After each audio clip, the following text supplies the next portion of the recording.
My name is Jennifer Rozitti. I'm an IFBB Bikini Pro, and this is my story on the road to a pro card.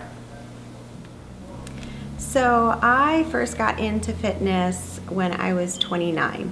I realized that my body wasn't processing foods the same way anymore, and I didn't want those dreaded bingo arms down the road, and I wanted to figure out how I could get muscle, how I could get that look that I was seeing on Pinterest and the abs and all these beautiful fit bodies, because I was doing hours and hours of cardio and nothing was really working. I wasn't seeing muscle tone. I was just straight up and down. So I enrolled in a gym and I hired a trainer to teach me all of the basics and how to use all of the equipment, so that one day when I was ready, that I could break off from my trainer and do it all on my own. My goal for myself was to be the fittest I could be when I turned 30. And that was about almost 5 years ago now. I'm turning 30 in May. And safe to say, finding fitness, I'm literally in the best shape of my life, better than in my 20s. But I also wanted to attach a goal to the 30-year-old goal. I wanted to give myself a deadline, because I knew if I kept putting it off, I wouldn't get to where I wanted to be. So I found out about the NPC and the Baltimore Gladiator. It was about, like 8-9 weeks away from when I got into my fitness kick, and I said, that's it. That is what is going to get me started on this fitness journey, and it's going to keep me going. So I signed up for the Baltimore Gladiator, and that was 2013. And I got third place in my first show. And once I placed in that show, my love for the sport, and I totally got bit by the NPC bug, and I had to do another show. After that show, I went to the Maryland East Coast Classic, which was about 2 months later.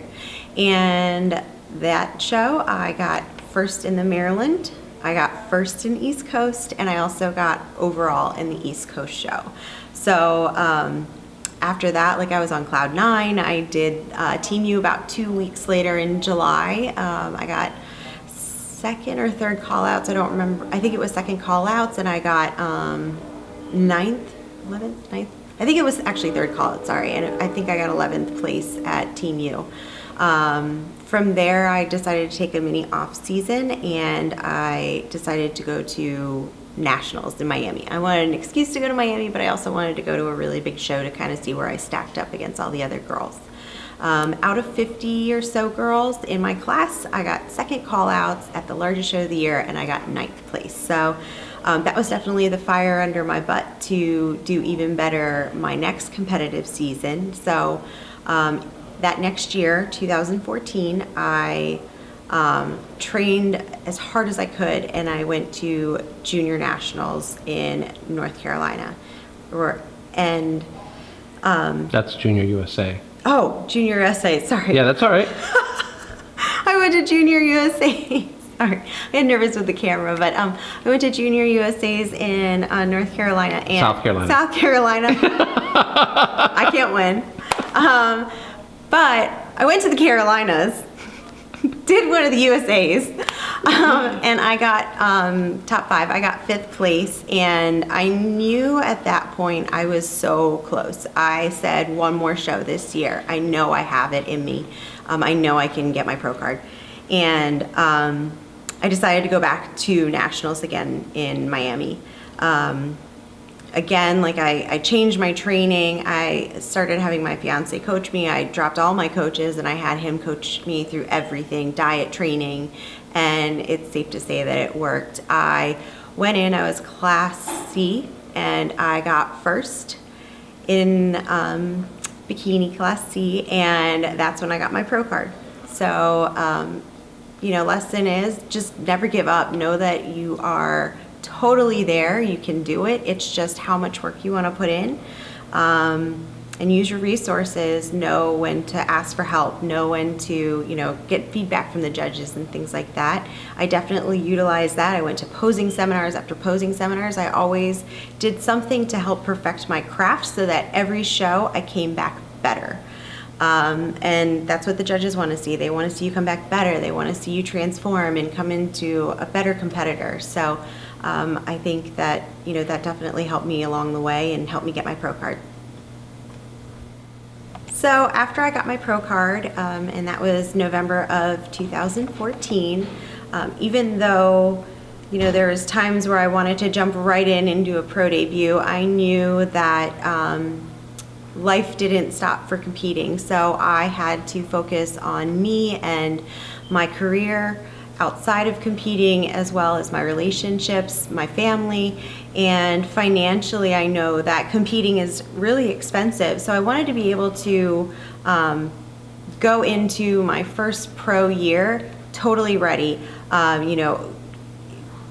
have the suit that I wanted, make sure that everything was set, make sure that I could afford all of the different trips, all of the different fees and expenses that come along with it, food, supplements. Like when I do something, I want to make sure that I do it 100%. And I knew that giving myself about a year off from competing was going to give me that nice mental reset of being able to, have time with the family, have vacations, have time with my new fiance, and then also work on my professional career and make sure that I was financially set for when I was ready to compete in 2015. So for my pro debut, I decided to try to tackle the biggest monster, and that was Pittsburgh Pro. I had a couple people tell me, no, don't do that like as your first show. It's a really, really big show. It's pretty heavy. Do something out in the Midwest. And I'm one of those people that wants to go big or go home. And, I had really big expectations for myself going into this. Hey, I just got first at one of the biggest national shows of the year. I could totally do this. Like this, I got this. And, when I went to Pittsburgh and got third call-outs, yes, I still placed, but obviously, being the true competitor, it really hurt. I thought that I could have earned a better score, but seeing the pictures and knowing that my body just wasn't there like the other pros, this was a totally different beast. This wasn't regionals or nationals. The pro level was definitely a different look, a different everything than what I was used to. So after Pittsburgh, it was a really, really hard couple days for me because I got into the car right after right after finals was over, and I just bawled my eyes out. And I thought, oh my God, this isn't for me. I don't fit in here. I'm not cut out for the pro circuit. I'm too old. Maybe it just stops here. Maybe this is where I should just hang up my little sparkle bikini and just focus on something else. And, for a while I felt really defeated because I knew I had something better inside me, but I let a placing determine my worth at that point. But I knew deep down in my heart of hearts, and speaking to my fiance and really game planning things, that I was meant to do something bigger in this sport. I just needed a different direction. And up until that point, he had been my coach, but we figured that if I wanted to be competitive with the pros, I had to find a coach that knew the ins and outs of the pro circuit better than obviously we did. And that's when I reached out to Kim Odo. So when I reached out to Kim, up until that point, I had not done any cardio. I had done most of my cardio through weight training, and I wanted to find another show to do to prove that, Pittsburgh wasn't it for me. I had talked to a few judges. They had told me that Toronto was a really nice show, and I've never been to Toronto, so I figured, hey, why not? I'll take that drive.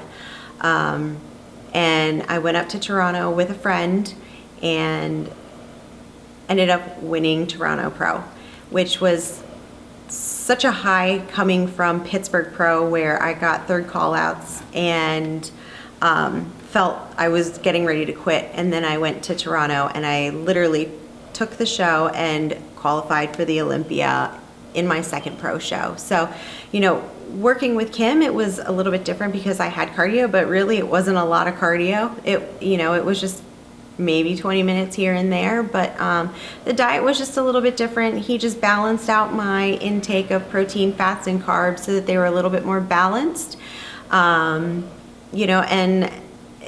their training wasn't too different other than that, but just it was nice to have someone else take the reins, because even though I was being coached by my fiance, it was still a little bit self-coaching, and I would stress myself out, I would doubt myself, I would do all the things that we normally do as competitors, but putting all the reins into Kim's hands was the best decision that I could ever do, because it was literally like putting myself on autopilot and just letting it go. And obviously, like, the stress came down from doing that. My body responded really well to his diet and his direction, and from Toronto Pro and winning Toronto Pro and then doing another show in Baltimore a couple weeks, or I guess like a month and a half later, and winning that show and doing 2 back-to-back pro wins, it was the best decision I could make for myself and even my relationship, because it left that dynamic out of there so that we weren't stressed out about, oh, do I look right enough? Oh, is this diet okay? It was just, like I said, autopilot. So it was an amazing experience going from Pittsburgh to Toronto, and that was definitely like the high, the drive that I needed, and I knew I had it in me, but it was just that validation going into the Olympia, knowing that I had something special, that I could really make an impact going into the biggest show of the year.